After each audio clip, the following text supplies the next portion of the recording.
Man from Douglas County is facing new charges. Christopher Heywood was in court today. He was previously charged with 6 counts of sexually assaulting a child.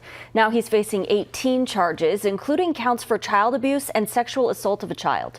Prosecutors say 2 more victims who knew Heywood have come forward describing similar incidents to the first victim. John?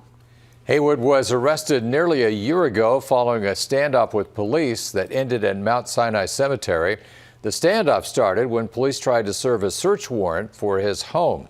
The case is headed to trial. Heywood's bond is set at $100,000. We're on First.